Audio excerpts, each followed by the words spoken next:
Welcome back, amazing business owners, to Business Straight Up, the podcast for creatives and photographers and business owners who want to actually make a living doing what they love. Because guess what? Yes, it is possible. And when you learn these business skills, you can kick ass in business and design your life, because that's really what we all want, right? I am so excited for today's episode. Megan Auman is an artist. I know, like, I say that and it sounds like I'm really putting that out there, but I have so many amazing businesswomen as guests on my podcast, and I'm thrilled to bring in someone who is an artist in a way that is not super conventional. Like, she does welding and metalwork, guys. How badass is that? But she's also super successful in her business. We're going to talk about email marketing. How the heck does she use it in her own business, and how to get over some of the fears that are associated with doing that. So if you love today's episode, I would so appreciate your review over on iTunes. Don't forget, there's a freebie. You can listen towards the end of the episode to get more information. But before that, let's chat with Megan all about growing your business, being an artist and really embracing that, and knowing that you deserve to get paid for what you do. Let's chat with Megan. Hey there, awesome people. I am Brooke Summer, and you are listening to Business Straight Up, the podcast for creative entrepreneurs to learn, connect, grow, and build the business and life that they dream of. Welcome, let's get going and dive right in.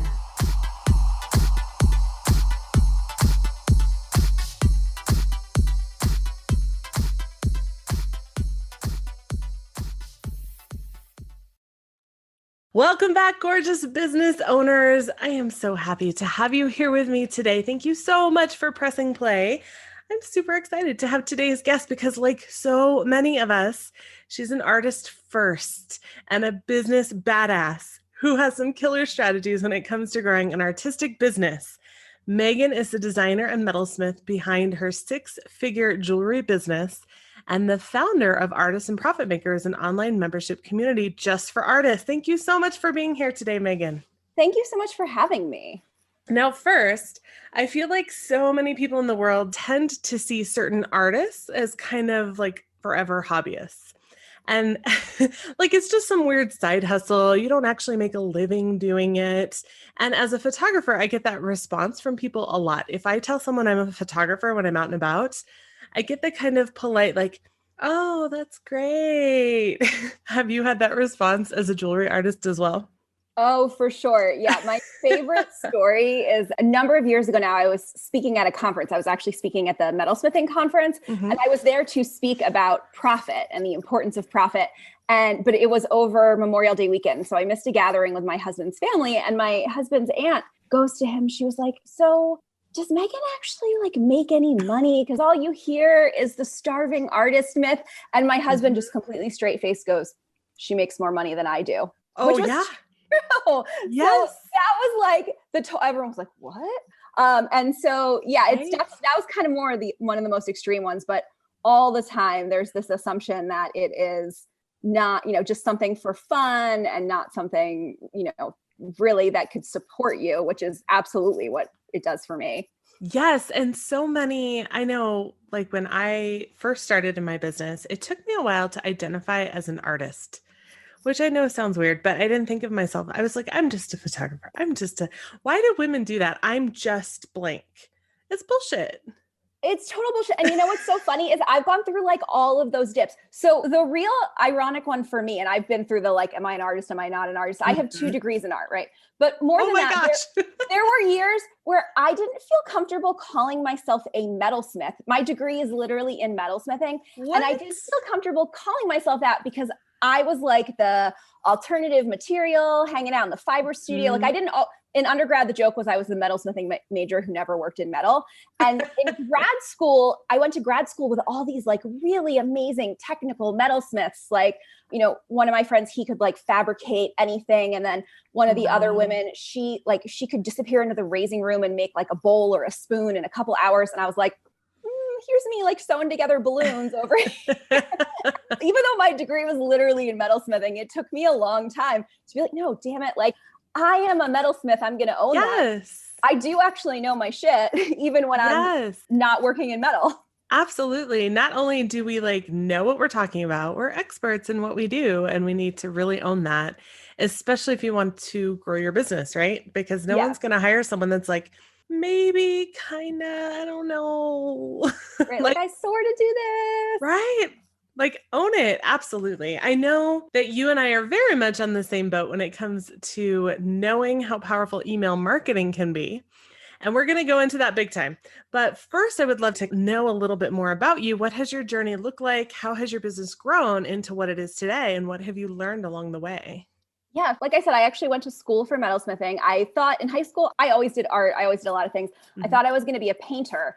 And then I took a lost wax cast workshop in high school. And I was like, you can go to college for this? Sign me up. Wax cast? Yeah. So basically you take wax and then you carve it into the thing you want. And then you pour molten metal in it and you make a ring. And I was like, wait, this is a thing you go to college for? Like, that's the thing I want to do. In hindsight, it makes total sense because my mom was a painter, but my dad owns a machine shop that was founded by my grandfather. So of course, like I had to put art in metal together. Like it, in hindsight, duh. I remember like the first time my dad saw the metalsmithing studio when I was an undergrad, and he was like, we have all these tools at work, but bigger. Yes. Like, well, true story. So I went to school, got my BFA in metalsmithing. And then because I had no idea what to do with a BFA in metalsmithing, I thought, let's go get an MFA too. Just add that one right on there to make sure sense to me. And so got my MFA. The whole time I was getting my MFA, I thought, okay, either I'm going to become a university professor or I'm going to start my own business. And I was really lucky that I got a 1-year position as a visiting assistant professor. I was a sabbatical replacement. And I always say that the biggest thing I learned in that year is that I did not want to be a university professor. Yes. It was just not the job for me. Turns out I don't actually want a job. There's no job. That's the job for me. And okay, well, cool. I'm going to pivot. I'm going to start my own business. So I started doing craft shows, realized I hated that world. Like I hated schlepping my tent in the rain. Like it was miserable. So I shifted to doing trade shows, selling my products to stores. And that was where I really started to find some success with my jewelry, was doing trade shows, selling to stores. And then that was like 2008. And then the recession hit. And so I said to a friend of mine, maybe I should go get my MBA, because if you have not figured this out by now, I like school. And so I should go get my MBA. And she was like, that's crazy. You could teach that stuff. Like, you don't need another degree. Just teach people business. And I was like, okay, well, how do I teach? And it was 2009. So I started a blog, which was crafting an MBA. Now it's designing an MBA. And through that, I started writing about that intersection between art and business. And I realized there's actually a really big need for this. Yes. To both understand the art side and the business side. Yes. And so I started doing, classes and coaching. And so that's been over 10 years now. And I still, every day I get to, work on my own business and then help artists and makers work on theirs as well. So it all, in the end, I ended up becoming basically a university professor and running my own business. Anyway, I just skipped the actual working for a university part. That's right. I always say I'm pretty much unemployable at this point. I say what I want. I wear what I want. I do what I want. Oh yeah. I'm so unemployable. Like you guys can't see you, but like the top half of me looks pretty and the bottom half of me is like sweatpants and Birkenstock. Absolutely. So, I have leggings and flip-flops on. Yep. That's so funny. I really love this story. I know that you were approved for a booth at a huge craft or gift fair years ago for your jewelry with very little time to spare, your first time. And while there are so many things about this story that I love, the biggest takeaway that I had was jumping in before you're ready and just making it work. Can you share that story a little bit with us? Yeah, I knew that I wanted to kind of make that pivot from the craft shows to the trade shows. And at the time, the big show was the New York International Gift Fair, which is now called New York Now. Terrible name, but that's a whole other story. So everything I had read online said, it takes a couple shows to get in. It's really hard to get into this show. So you should apply and then it'll take you a couple shows to get in. So I applied. I thought, okay, I'm going to apply. I'll go walk the January show. I'll do it in the summer show. It's a twice a year show. I'll do it in the August show. So I applied. They called me in November and they said, we have a corner booth in January that we want to use to spotlight a new designer. Would you like it? And I said, yes. And I hung up the phone. And I was like, what the hell did I just get myself myself into. I had never even walked the show. I had walked kind of smaller, like more just craft specific trade shows, but I had never walked that show. Like I literally had no idea. And in hindsight, even though it was super stressful, like I got in fights with my husband about like building my booth and all of these things. And like till it was all said and done, I didn't even have lights in my booth the first time. My booth was oh my gosh. Because I didn't know enough and it was such a short window. But in hindsight, it was the best decision because so many people go and they walk that show and then they talk themselves out of it. And they think, oh, I'll do it later. I'll do it later. I'll do it later. And what happened was because I did that show and then I got orders, I think I like 4x my revenue from the previous year to the next year by doing that show. And if I had waited, I wouldn't have had that big jump. And so it was one of those smart decisions that in the moment was like, I did it. Well, and how many people would have gotten that phone call and been like, oh no, I'm not at that level yet. I'm not ready. Yeah, exactly. And I didn't even think about it. I honestly just thought, this is the thing that I wanted. It's the thing I decided I wanted. Yes, the timetable is a little shorter than I thought, but I don't know, maybe it was just the sales rep worked their magic. They were like, yeah, we really want to spotlight you. That sounds fantastic. Here, take your money. Right? So special. But like it worked out to make that leap. And yeah, I'm very glad that I did. Yeah. Well, and it kind of forces you into a different mindset too, right? Like it forces you from this idea of, I'm not quite ready. I'm not sure exactly what I'm doing into, okay, I've got to own this. Like I'm going to be in front of all these people now showing off what I do. Better step into that mindset now. Yeah. And I think for a lot of people that makes them nervous, but I also I really believe in kind of learning on the job. And I knew there was a lot of stuff I didn't know when I showed up there, but also, especially at that time, like it's a really insider world. Like a lot of my teaching has been about trying to break that down for people because I didn't want anyone to experience what I experienced, that like stress of not knowing, but it's a really insider world. And I thought, okay, well, like whatever I don't know, I'll just figure out when I get there. And so I was like listening to my neighbors take orders so that when I was talking to buyers, I'd be like, so when would you like this? And that was how I figured out a lot of stuff was just like observing what was going on around me and figuring out, okay, like these are the things I should be doing. These are the things that don't work. Like, yeah, there were a lot of things that were bad about my booth, but then what happened was the next time, instead of starting from scratch, I was like, okay, we're going to keep the things that worked. We're going to, we're going to iterate. We're going to go from there. I'm going to buy some lights to make that work. So, like standing in the dark. It just gives you an opportunity to like learn and evolve. And I think that's the thing is people think they have to be perfect. And the reality is there's no such thing as perfect, first of all. Like you can't be perfect. But also, like, I just view everything as like you try it and it's a chance to get better and a chance to get better. And the only way you can do that in business is just to try things. Yes. But it's really hard. I know I really struggle with perfectionism, like big time. And I won't do something unless it's entirely perfect. And I've kind of shirked that this year because of my daughter. My daughter's 5. And I see her doing the same thing. And I'm like, no, no, no. It sucks when you see your kids doing the things that you don't want them to do, but they learned from you. So I've really had to put that aside. And like, even now doing video recording for podcasts, I don't know how to edit video, but you know what? We figure it out. Done is better than perfect. Progress is better than perfect. And we figure it out. Exactly. And I think the thing is too, like perfection is a myth. Like you're never going to be perfect. Yes.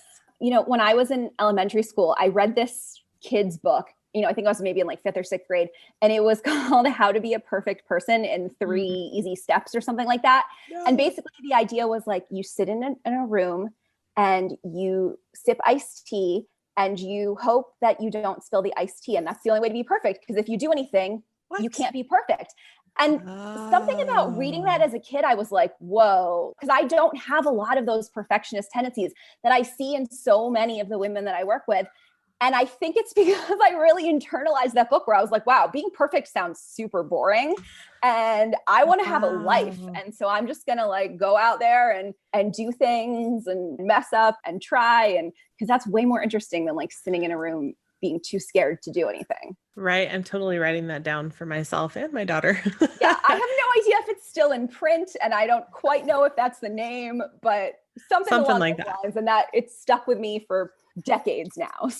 That's amazing. Yeah. I always tell her done is better than perfect. And there is no such thing as perfect. And I find I have to tell myself that now too, because she picked it up from me. And I'm like, no, don't. Of all the things you could learn from me, please don't let that be it. Right. Well, and also, as much as we like to think, nothing is permanent either. Like the internet's not permanent. Like your booth. Yes. Like, yeah, I look back at my booth and it's cringeworthy, but oh, look how far I've come since then. And, your website evolves over, like, so many people don't launch their website because they want it to be perfect. And like your website evolves and your product photography evolves. And, like if you post something on your social media and you hate it, you can just delete it later. Yes. All of yes. that. Nothing is permanent. Yes. Well, and how often are we afraid to make a decision and afraid to really go in and do what we want to do because it's not perfect. And then by the time we figure it out and it is what we consider perfect, everything has changed anyway. Right. Like perfect is the bar is moved on. Like I say that about Instagram all the time. I'm like, oh, it's like a visual arms race. Like the ante keeps getting upped and upped. And so you just have to like do where you're at and keep getting better over time. Yes. And you do. We all grow. Exactly. Like it's never ending.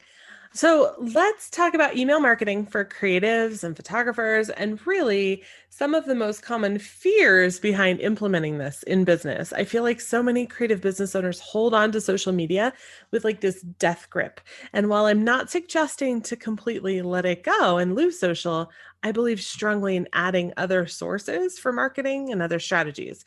So what are some of the myths that keep creatives from really using email marketing more and more? First of all, you are speaking my language. All in on everything you just said. And I think that so many creative business owners, they get the ratio backwards. Like they spend so much time on social media and then they ignore things like email when it should be the reverse.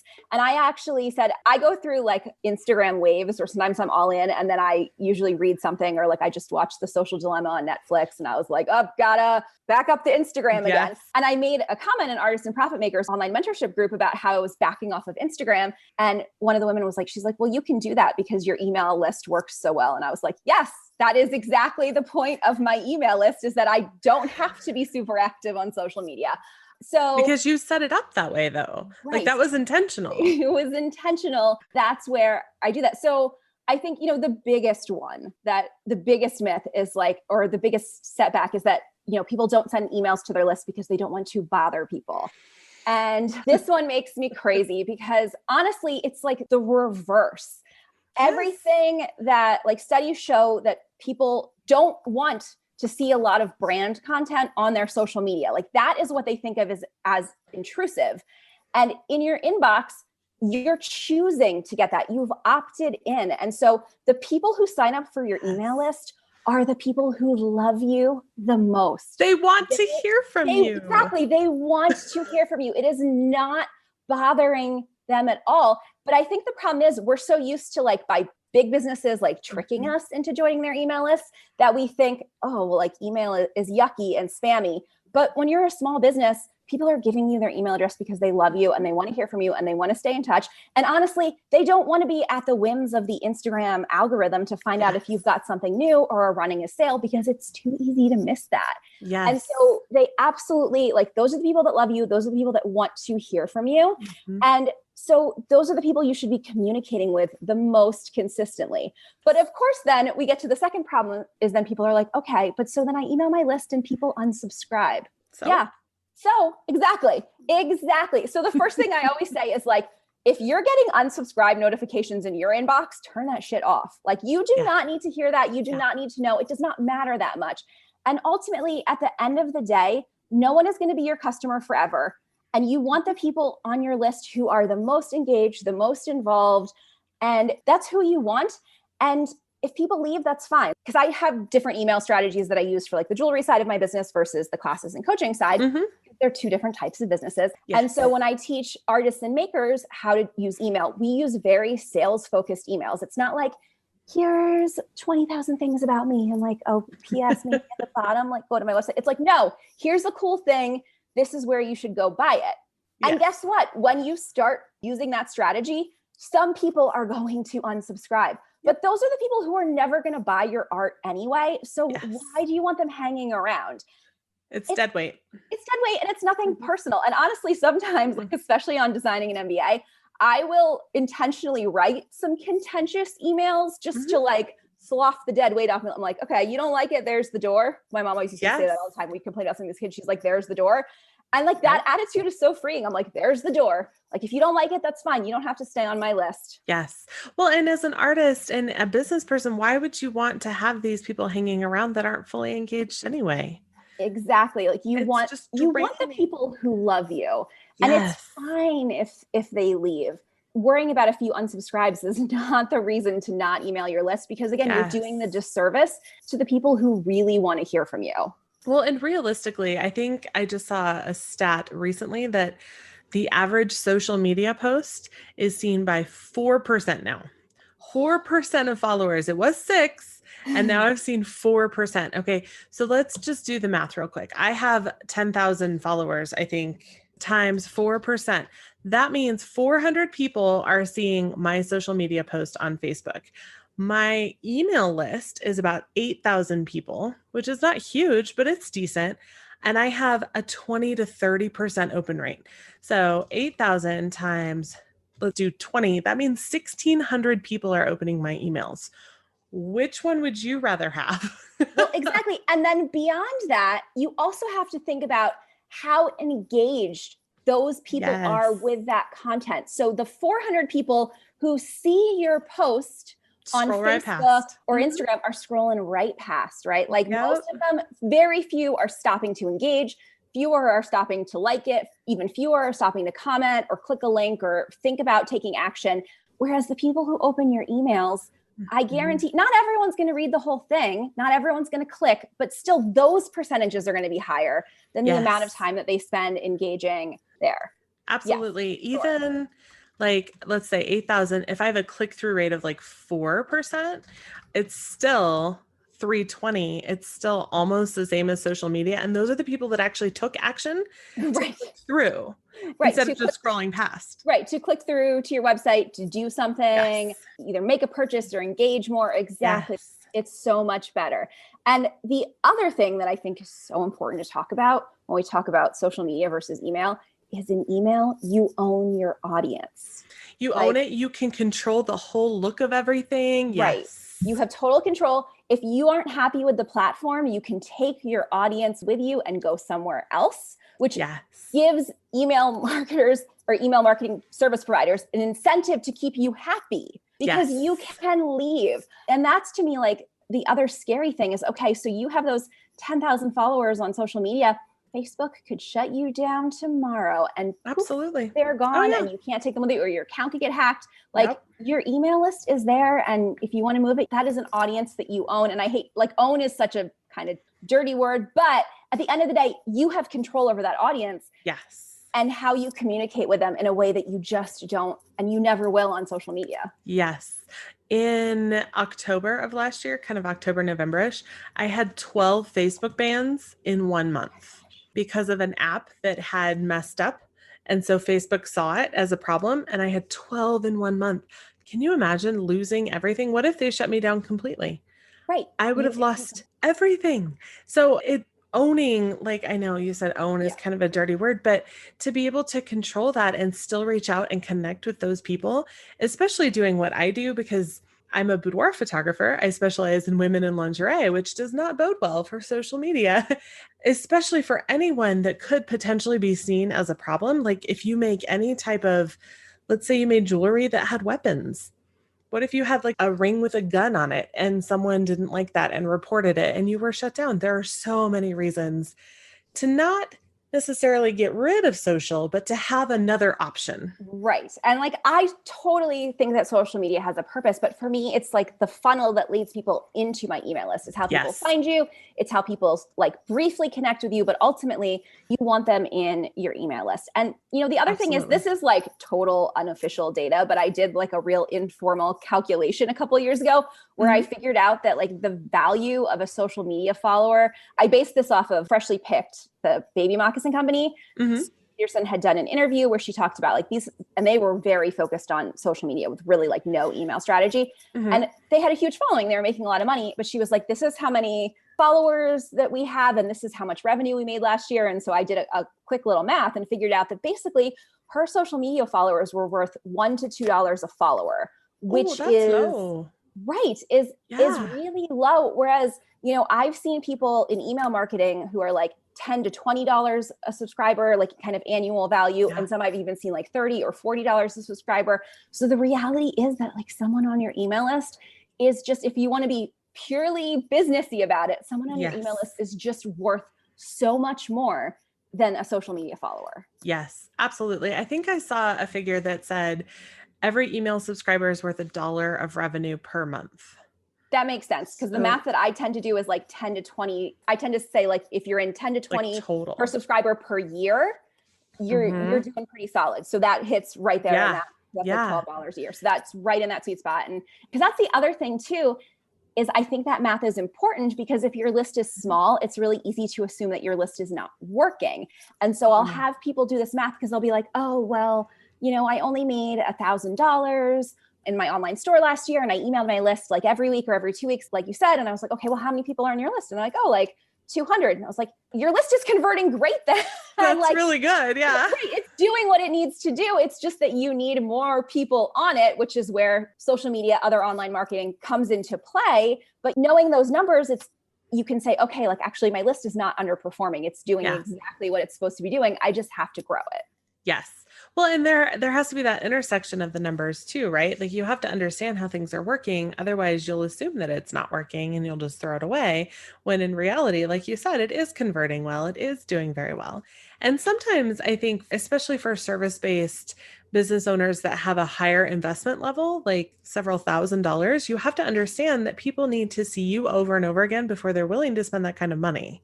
Absolutely. Yeah. It takes time. Like not everyone's going to drop $1,000 or a couple $1,000s on that first email. Right. And so it takes time, and that consistency is what will help you stay top of mind, so that when they need your service, or maybe their friend needs your service, now you are top of mind for them, and you're going to be like, oh my gosh, you need this. This is who you need to call. Exactly. Absolutely. If a friend of yours owned a creative business and came to you and said, I really want to try email marketing, but I feel like every time I email someone, I'm bothering them, what would you encourage them to do? Yeah. So first of all, I would just really encourage them to think about, flip that and just say, okay, like these are the people that love me the most. These are the people that want to hear from me. And also I would suggest shortening up your emails. How short? So it depends a little bit on the business. Mm-hmm. Like for very product-based, like artists, that kind of thing, I'm literally like a picture, intro paragraph, another paragraph, a call to action. That's it. Yeah. And even for like someone that's say like a service provider, but in a more visual realm, like a beautiful image, sell your service with that beautiful image, and then a couple paragraphs, and that's it.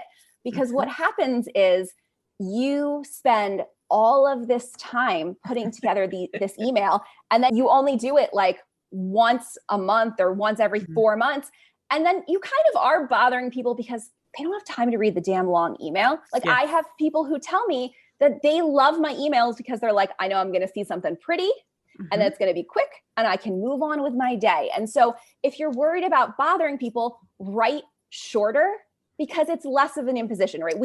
I know as business owners, we've all gotten those emails where it is like someone writes you an email and it's like 10 paragraphs long and they're rambling and they're like, I'm your biggest fan and blah, blah, blah. But also this happened to me in my life. And then you get to the end and you're like, what the hell am I supposed to do with this email? When you write really long emails to your list, that's how they feel. They are like, I don't know what the hell to do with this email. Yeah. And so then, you might sort of be bothering them. But think about it. You get an email from someone and it's like short and to the point, and you know what you're supposed to do with it.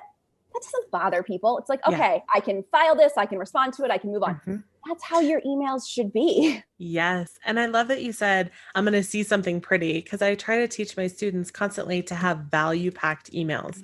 And people are like, I don't know what value. Sometimes it's just a smile on someone's face, and that's okay. Yep. I tell that all the time. And so that value thing, oh man, that trips artists and makers up, especially because they're like, okay, well, so then I have to like tell someone how to style my necklace or like how to hang a painting. I'm like, no, value is pretty. We need beauty in this world. We need joy. We need happiness. Like putting that in an email is totally valuable. That is all the valuable content you need. Yep. Sometimes I've even written like one paragraph of an email because I do boudoir. I speak directly to women and I just write one paragraph saying, hey, I'm feeling this today. I thought you might be too. So I just wanted to say you're a badass. That's super valuable. And people respond to me constantly. They reply and go, I needed that so much today. Thank you. And I'm like, boom, that's it. Yep. And those are the kinds of emails that I love, right? That response of like, I really needed this today. And you don't have to be long, but people need your voice. They like, I think that's the thing is like, we discount the value of what we do, especially if it doesn't solve a problem. I have a real issue with marketing language that's like, you must solve a problem. No, like my necklace doesn't solve a problem. I get that. That doesn't mean it's not valuable, right? Like it's beautiful and someone's going to love it. And that's value enough. And so when we get hung up on this, like I have to solve a problem and then I can't send my email, no, like just share something beautiful because that really is valuable. Yes. And sometimes it can just be a small smile on someone's face or just a little uplift, like, hey, all right, I am a badass. Thanks. Yeah. Like sometimes that's all you need, but that makes a big difference in someone else's day. And by you not wanting to bother someone, you are missing that opportunity to build that connection with your customer. Absolutely. The biggest mistake most photographers and creative business owners make is thinking that learning another technique or buying new gear or software will bring them success in their business. And I totally understand. I did it too. New gear is always fun, right? New toys. But I wanted to really make a living with my photography business, not just have fun toys. So I devoured every online resource that told me to buy this lens or this preset or this software, and that would be the answer to my problem. And what was my problem? No paying clients. So, question for you. Does every creative or photographer that runs a successful business go out and immediately buy all the new gear? Of course not. If you continue to hold on to the belief that fancy gear or the next new shiny object will help, not only will you not book the clients and customers you want, but you might even have to shut down your business completely and go back to working for someone else to grow their bottom line instead of building your own dreams and supporting your family, doing what you love most in a schedule that allows you freedom to design your life. So how do you grow your business to meet your revenue goals without working yourself into the ground? Good question, right? You start focusing on the business side of running a business because business is ultimately about two things, leads and sales. So how are you getting those leads and sales? Email marketing is one of the most powerful marketing tools available and has helped me grow my multiple six-figure photography business in a niche that is often ostracized in the photography industry. It's also one of the most ignored tools for creatives. Email marketing can allow you to reach out to potential clients where they're at in their inbox and remind them that you have an amazing service to offer them. Starting an email list and actually knowing what the heck to do with it can be scary, but it doesn't have to be. The real question is, do you really want to keep chasing that fancy new gear that's on your wish list, or do you want to learn how to use this unique and powerful marketing tool to book the clients that will actually pay you so you can design your life with the freedom that you really want? Join me for my free masterclass all about email marketing, where we break down this powerful tool and how to actually use it to grow your business and ultimately your revenue and income. You got into business because you love what you do, so let's start building a tool that will allow you to do that, right? Sign up for the masterclass at inboxtobooked.com. That's inboxtobooked.com. Space is limited, so grab your spot. I can't wait to see you in the masterclass and watch your business grow. What is a framework that creatives can use so that they're never stuck on what to write in email ideas? What can they do to come up with these ideas over and over again? One of the first things is I'm not a big editorial calendar person. I'll be totally honest with that because I think that habits are way more important than editorial calendars. So for me, it's like you pick a day of the week. This is the day where I'm going to send my email. I'm going to get up that morning. I'm going to write the email, whatever chunk of time. commit to like once a week, just I'm going to do this. So establishing a habit for me is the first thing. And then I think, I kind of like to use a strategy of first off, like what's new? So like, this is kind of like, I have a framework that I go through. So like first thing is there something new? Like, do you have something new that you need to tell someone about? Is it like you're offering a new package? You have something like maybe you just did a new photo shoot with another client and they gave you permission to share one of the images and you're like, hot damn, look at how good this woman looks. Like that's something new, right?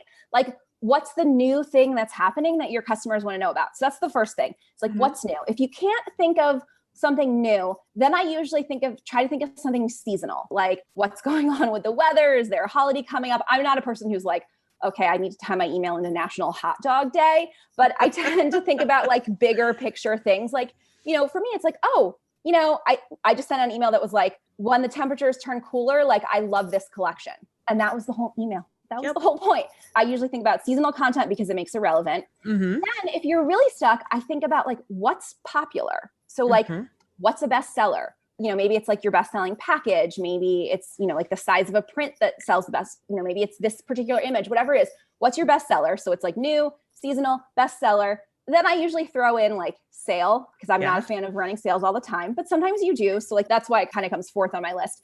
And then the other thing that I'll do is like, if you're really stuck, I like to base things around an image. So go back through your Instagram, go through your camera roll. Is there just a cool image that you can share? Like I always tell people, if the only place that you use an image is Instagram, you have wasted that image because absolutely, like you said, 4% of your followers, it lasts for maybe a day or two. So like, is there an image that you posted on Instagram that's getting a really good response? Put that in your email, like work up a little email around it and send that out. And also while you're at it, also turn it into a blog post because now you just got like triple duty out of your image. Repurpose that shit. And then pin that to Pinterest and now you just quadruple like all the places. Yes. And I know that there are people who are going to be like, oh, but like, what if someone already saw it on Instagram? So first of all, very few people follow you on all the things. Most people have like one platform at most. They're not us. They're not trying to juggle like 12 platforms at once, right? Yeah. Most people have one that they kind of gravitate towards. And you know what? If it's a great image, who cares if they see it more than once? Because that's marketing. Like you see commercials, you see billboards all the time. They can see your image more than once. How many times do you see that same commercial over and over again too? Oh my gosh. Like my husband and I. Same exact thing. I forgot what we were watching last night, but like seriously, there was this Mountain Dew commercial that like 3 times in a row. And I was like, this is a terrible commercial. Why do you keep showing this? And like, but that's how marketing works. And I think that's the other thing to forget. It's like marketing is repetition. Yeah. And as people, especially in visual businesses, it's visual repetition that builds our businesses. Absolutely. It's so important to remember that even if people have seen it, it doesn't bother them. Like, does it piss you off if someone does that? It doesn't make me mad. No, absolutely not. And also like, you can be self-referential. You can be like, like sometimes I'll post an image. I'll be like, oh, it's October. Like, actually I haven't done one yet, but I should be like, it's October. So I need to post an image of a ring with a pumpkin. Like I post this every October, but it's important. And like, I acknowledge that. Oh yeah. Yeah. They're like, ooh, pumpkin image. Like, that's fun. Yeah. And so you can acknowledge that kind of marketing is a little bit weird. Yes. As a business owner, you can acknowledge that because it actually humanizes you. Like, I know I posted this video before, but hey guys, I love it. So what the hell? I'm going to post it again. Yep. A lot of times too, I always encourage my students to ask for feedback because people like to think that their opinions matter. Like I'll post an image in color and black and white and ask people to respond to the email. Which one do you like more? So for me, it'd be posing, but for you, maybe it's a ring in one color versus another color. Or for me, it's looking down or looking up, things like that. And people will respond. And again, once you have that call to action, then they're going to be more engaged. Yeah, I love that. And I think that's the thing is like, we talk about like marketing being a conversation, but you can't have a conversation unless you get it started. And so things like that are just a really good way to people feel like their opinion matters. You feel more connected to you. Like they're like, oh yeah, I bought this from my friend Megan. Like they've never met me, but in their head, like we're totally friends. Oh yeah. And that's the power of marketing. Right. And how many people do you follow on social media that you're like, we're totally besties, even though they don't know who I am? Exactly. Right. Exactly. I'm like, oh yeah, this person and I were totally friends. I'm like, oh yeah, right. Like she has no freaking clue that I exist. Like, that's okay. It happens. As long as you're not showing up on someone's doorstep, that'd be Right. creepy, but A it's all little, a little creepy, but So if someone out there is listening to this episode and they're like, yes, Brooke and Megan, I'm so in, and they start to work through that framework, what do you recommend they do to keep track of these ideas? You said you're not a fan of editorial calendars. I'm actually not either. I was going to show my little paper thing, but I can't find it. I have a list of stuff that I need to do every single week. And so I'm a big fan of habits as well, like just getting in the habit of doing things. What do you recommend? So I'm a huge fan of Evernote. I don't know if you use Evernote. Girl, I'm looking at it right now. That's where my podcast notes are. Yeah, I'm a huge fan of Evernote, and I keep my life in Evernote. Like anytime I have an idea for an email, because I love that I can just open my phone, make the note, and the next time I go on my computer, it's like, hi, here are all your ideas. Yes. So that is the biggest place that I kind of keep track of like going forward ideas. Mm-hmm. And I don't worry about what I've already sent, because just like we talked about, nobody remembers. And if you can't remember if you sent it or not, there is no way in hell your customers remember. So like, I do not worry about what happened backwards. In fact, like I intentionally did a test where I was like, oh, I need to send an email. And then I was like, let's just go into my MailChimp. And like, I literally pulled an image that I had sent like 3 months before. And I was like, I'm just going to send it again. And not a single person was like, hi, you already sent this image. Nobody noticed. They don't care. Like, make it easy. So so for me, it's like Evernote, kind of keep the drafts, keep the ideas, and then try to feel as much of my old content back as I can when I'm stuck. Because you don't have to like take a new picture every time you want to send an email. Well, and if something worked well the first time, why not do it again?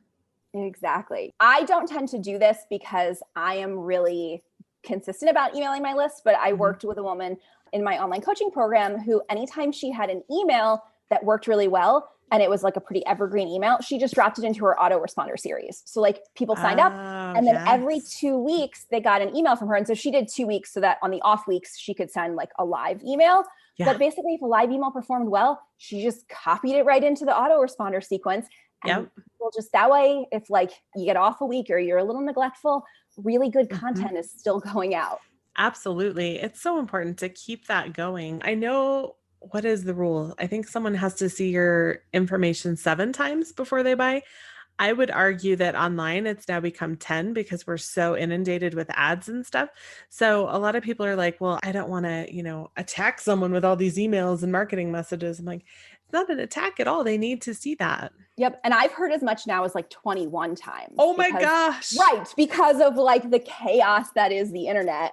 And the thing is, we always think that we are talking about things way more than we actually are. Like I have a friend who she started tracking, like she had an online class and she was like, I feel like I promote this all the time. And then she like went back through and counted and she was like, no. So she set up a Trello board for herself where it was like, I have to mention this class 30 times in 30 days. That can be on Instagram. It can be in my email. It can be on my blog, whatever it is. But like, she was like, and I realized how little I was actually talking about things until she started counting and tracking them.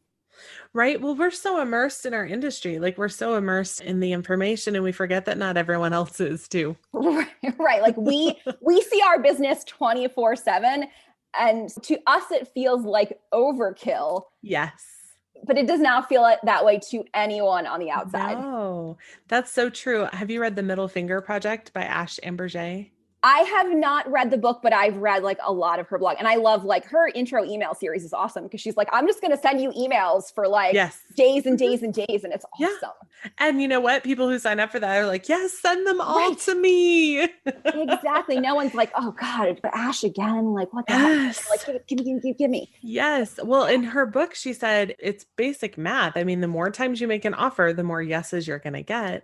And so many times we're afraid to make that offer. We're afraid to say, this is the service that I provide. This is the help that I can give to you. Would you like to buy it?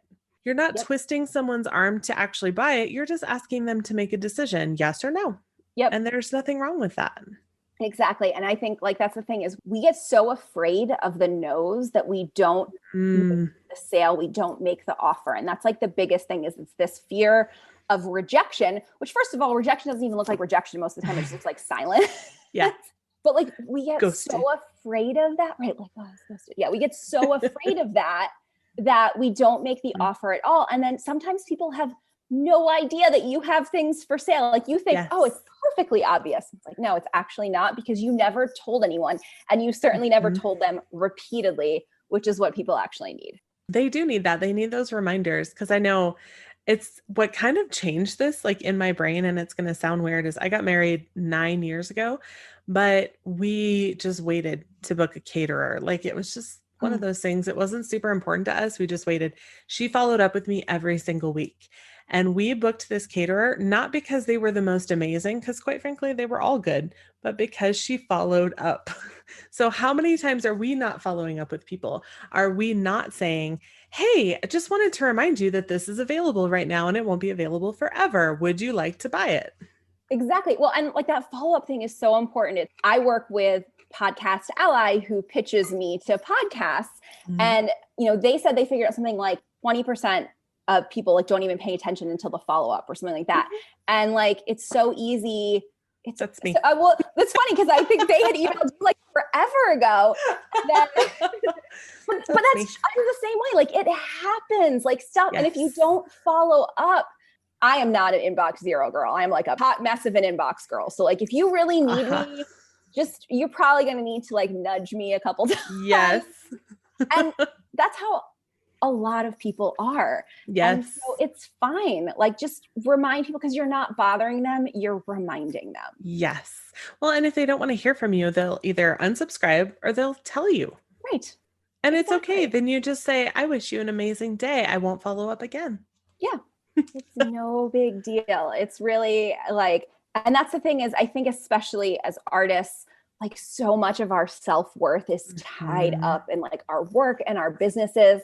And so you take every rejection or silence personally, and it's not personal. Like, so I'll look at like my adds to cart, or people be like, oh, they're like, people added things to cart and then they like didn't buy. And I was like, yeah, because how many times did you add something to your cart and then like the popcorn was done and the movie was starting? And, always.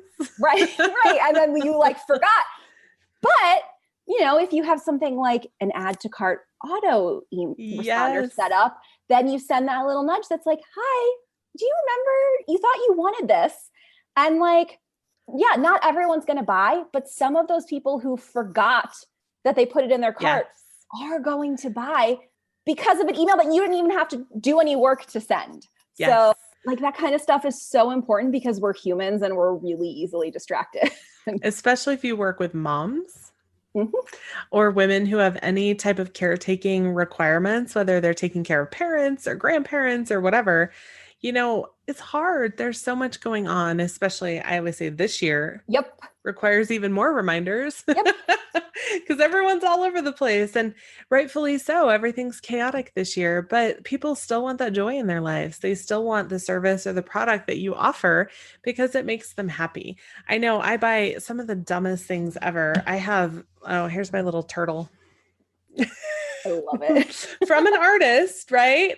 It does nothing for me. It doesn't sit here. It doesn't hold paper clips. It doesn't do anything. But you know what? It makes me happy. And that's enough of a reason for you to remind someone of what you have to offer, because you could make them happy. You could be an amazing memory. You could be an amazing necklace that every time they put on, they're like, I am awesome. And that is enough of a reason to remind them.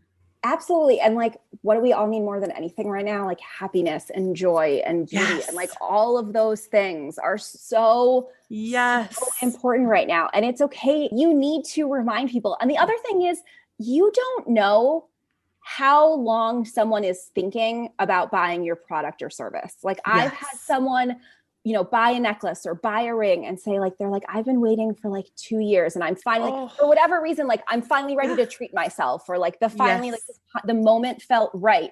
And the same thing, like, people will be like, I'm like saving up to take your next class. Like that is so common. Yes. And so you have to just keep showing up for people, because at some point, even if you really think you love something, you might forget because we're all distracted. Yes. I saw something today that said, you are on someone's manifest list. You are what someone really, really wants. You are what someone really, really needs. And I'm like, Oh man, that's true. Like how many, Goosebumps level right there. right? Like how many of your clients or customers have really, really needed something that you offer and you dropped the ball? Yep. Oh, that's so I love true. that. Megan, I have so many. I know I told you this before we started recording, but I'm just going to say it here too. I have so many amazing businesswomen on my podcast, and most of them are exactly that, amazing businesswomen, and they're not artists. And as much as I love them, having an artist here that kind of understands that really matters because it's something so real when you put your heart and soul into creating something and you ask someone to buy it, and the emotions that are tied up in that are so real. So real. And like, I would be lying if I said I did not experience those We all things do. myself. And I think like when it comes down to it, we all experience those things. And the way to move past it is just to want something more that Yes. helps you overcome that fear. So like for me, my greatest fear is having to go get a real job. Like I said, I've never had one. I have no, like we talked about, like unemployable, totally unemployable. And so that is my greatest fear. So if it's like, okay, well, I need to do this thing in my business and it scares me, or like the way someone responds scares me. Okay, well, what's worse, sending that email or having to like go get a job? Nope, send the damn email, right? Yes. And it may be different for everyone. Like if you've worked in corporate and you're like, oh, it's okay, I could go back to that. That might not be your fear, but your fear might be like, I can't give my kid the life they want. Or it could be negative, but it could also be positive. It could just be like, damn, I want to spend like a month in the Caribbean every year. Like I was reading a book and like offhanded said something about the Caribbean. And I was like, I need to take more trips to the Caribbean. I was like, I better go set up that autoresponder I was missing so that like I can get things kicking so that I can, when I can travel again, I can do that. Yes. So think about what the motivators are that get you over those fears, because it's always going to be hard. And there are always going to be days where like your self-worth is tied up in what you do in the business, because you're literally, like you said, you're like putting your heart and your soul into these things. But if you want it to be a business, you have to figure out ways to like trick yourself and get past it. Absolutely. It's so funny you said that, because living abroad for a month every year is actually like one of my long-term goals with my family, because it's something for me, it's a core value of freedom, being able to do what I want when I want. And a corporate job doesn't allow for that. So there's so many reasons to, and everyone has a different motivation. Everyone has something different that they want in their lives. And once you figure that out, you can use that to get past some of these fears and some of these challenges and some of these blocks. Exactly. And you're allowed to want your business to provide those things for you. That's so important too. That is huge. And it's something that I have worked on quite a bit, is the whole money block of it's selfish to want to make more. And it's absolutely not. Money is just a tool. It's value. When you provide value, you get value in return. That's it.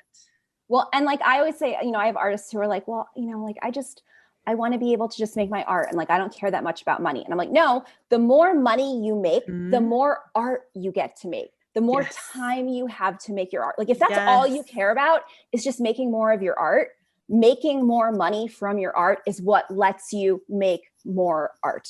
Absolutely. Yes, because then you have more time on your hands. Money is just a tool. Then you can pay for the housekeepers. Then you can pay for someone to, I don't know what else people outsource. I really want a housekeeper.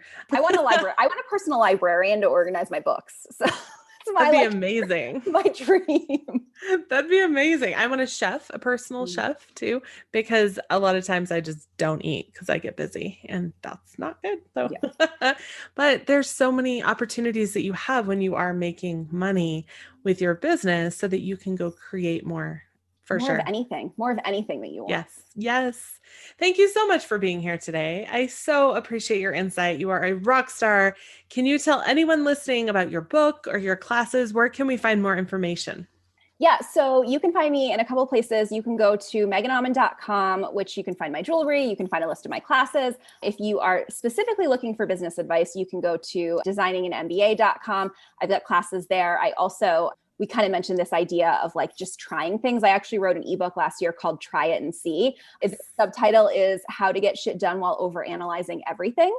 Nice. So basically my life. Yeah. So if you have like all those things we talked about, perfectionism, overthinking things, like all that stuff, I talk about all that in the book. So it's literally a book about productivity that doesn't talk about productivity systems at all. It's all about the mindset. So you go to designinganmba.com, click on, it either says book or ebook, you'll find it there. That's amazing. Thank you so much for being here today. I appreciate you being here and sharing.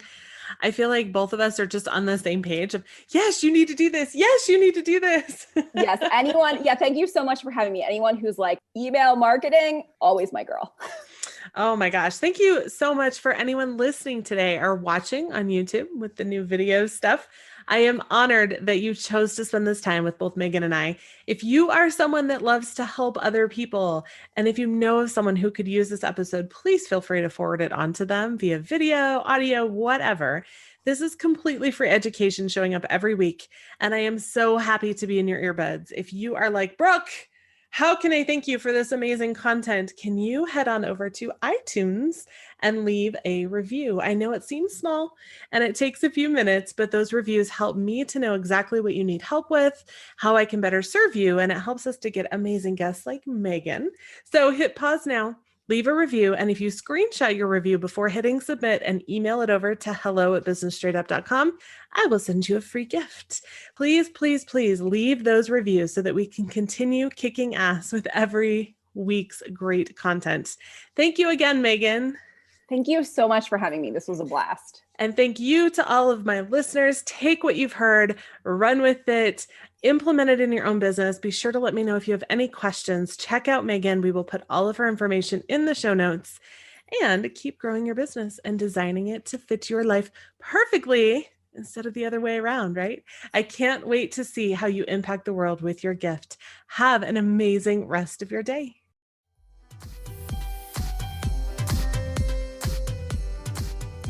Thank you so much for listening to Business Straight Up. I'm so glad that you could join us today. Check out the show notes for this and all of the episodes at businessstraightuppodcast.com. And I can't wait to talk with you again. Have a great day.